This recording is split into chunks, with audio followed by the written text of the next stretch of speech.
Chainsaw Man Chapter 141 continues the trend of what we saw in Chainsaw Man Part 2 of the story by continuing to do the deep dive on Denji's character, and Fujimoto made a very interesting and bold decision to open the chapter up with zero text for the first half of the chapter, instead choosing to let the art speak for itself. And given the struggle that Denji is facing in this chapter, him coming to the realization that a normal life isn't something that he actually wants, at least under these circumstances, which is why the chapter title, Normal Life, is such an interesting title choice because of how appropriate it is, because normal on its face seems like it'd be an obvious definition until you realize that everyone has their own definition of what normal is, in particular a normal life. And what this chapter shows is that Denji, for him, a normal life isn't the same as what it is for normal people. For instance, normal for me is not normal for you. Normal for you is not the same as the next person watching this video. The decision to show Denji shopping with Nayuta and them appearing to be one happy family was well done, because if you look closely at the first panel, when Denji is looking at the Chainsaw Man curry buns, Nayuta's face is drawn looking directly at him from the side, which is our first sign that something is off with Denji and that Nayuta is more than aware of the toll of not being able to transform into Chainsaw Man is having on him, and we see her doing her best to try and cheer Denji up in the process, which interestingly enough is another sign that Nayuta might be different from Makima, in the sense that she actually cares about Denji regardless as to if he's Chainsaw Man or not. She genuinely looks like she enjoys being in Denji's company, and that's why it gets so interesting when the devil shows up, because she doesn't leave Denji's side, nor does she show any indication of expecting him to transform into Chainsaw Man, and it's with the lack of speech that we're forced to pay attention to Denji's lifeless expression when Fujimoto focuses in on his eyes, and then in the next panel below it shows us with Nayuta looking over at Denji with another concerned look on her face. The timing, it isn't too crazy either, because we're in an arc that is dealing with the devil human hybrids, and if we go back to the Bomb Devil arc, we saw Denji basically dealing with the same question he's dealing with now. Even though Reze herself hasn't actually shown up in this arc, we still see Reze's impact on the story indirectly here via Denji's actual conflict. Reze proposed the question of the country mouse life versus the city mouse slash town mouse life. We're seeing Denji living out the question now, especially in this chapter, and the only difference between now and back then is that Nayuta has been the one that's replaced Makima as the motivator for Denji, which is another sign of Denji's emotional growth. Before, he chose the life of the town mouse slash the city mouse, even though it was something more dangerous, because Makima was a huge driver for him in terms of motivation. Makima is someone who didn't even truly care about Denji as the person, only about the Chainsaw Man.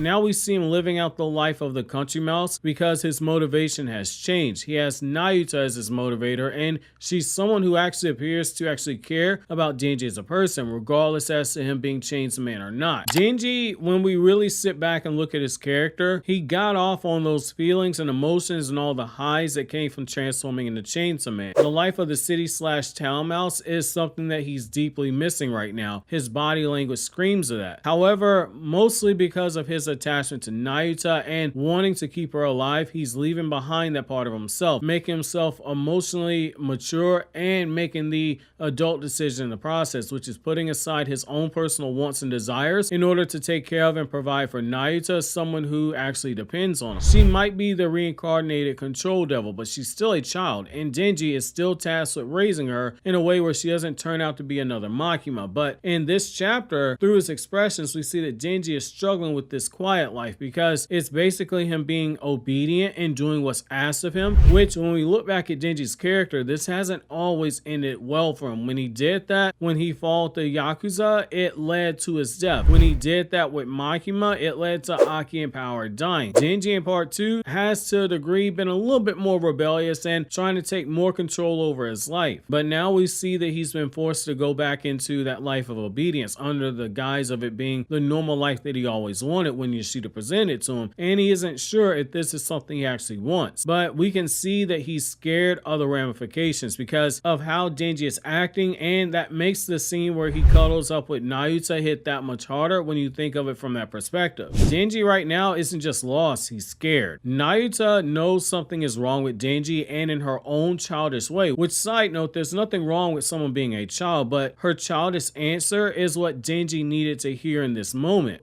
She says that she will save for him as long as he's alive, and that her being around him would make Denji happy, and that leads to Denji curling up into Nayuta and holding her close as if he's trying to fill the open wound near his heart to prevent his soul from leaking out. Denji right now is lost, he's scared, and he's clinging to Nayuta because right now he knows that he's far enough down this path on his decision to live the life of the country mouse lifestyle that if he strays away from it, he's got to be prepared to lose Nayuta in the process, someone innocent to the situation. But as we saw in this last chapter, that might not be an option for him because as he was told by the flamethrower hybrid, he better enjoy his normal life while he can because they're going to force him into becoming Chainsaw Man again. And as we see in this chapter, they aren't just plotting on how to force Denji to transform back into Chainsaw Man. We see the justification for how they're going to make him do it is just as deadly as the ramifications that comes from Denji giving into the demands and transforming into Chainsaw Man, because the justification, while it makes sense, it's the talk of an extremist, and extremists are the most dangerous people you can deal with because they're people who have nothing to lose and exist solely for the purpose of their cause, which in hindsight, we should not be shocked about this, because these are people who are members of the cult known as the Chainsaw Man Church. The flamethrower hybrid says that they're humans, but they're also weapons, and they're also devils, and that all three sides of them share the same nature, which is his belief that humans exist to kill, weapons exist to kill, and devils exist to kill, and that starting tomorrow they're going to go on their killing spree because he knows that God will forgive them. It's a bold decision by Fujimoto to tackle the philosophical question that has existed for as long as mankind itself has been in existence, which is, are humans born inherently good and get corrupted as they live their lives, or are humans born inherently bad and just trying to hide the ugly sides of humanity by being nice to one another? The same thing is going on with the weapons. Are weapons meant to protect people, or are they really just meant to be used as killing tools? Fujimoto is diving into these questions, and we see it with the Sword Devil hybrid because he's against the idea of going so far to draw out Chainsaw Man, or at the very least he's unsure about it and doesn't want to go into it blindly without knowing the full why behind the reason that he was actually given. It's a slight, but it's a small sign of dissension amongst the ranks with these hybrids. Narratively, we needed this because it's a good contrast to the inner turmoil of Denji's character, where he's walking around trying to suppress the side of himself who enjoys transforming into Chainsaw Man, yet everywhere he looks, all he sees is Chainsaw Man related stuff, and knowing that he can't actually go down that road again, otherwise Nayuta gets her head cut off. We see one side is driven by their dangerous ideology, and then we see Denji on the other side driven by his love for Nayuta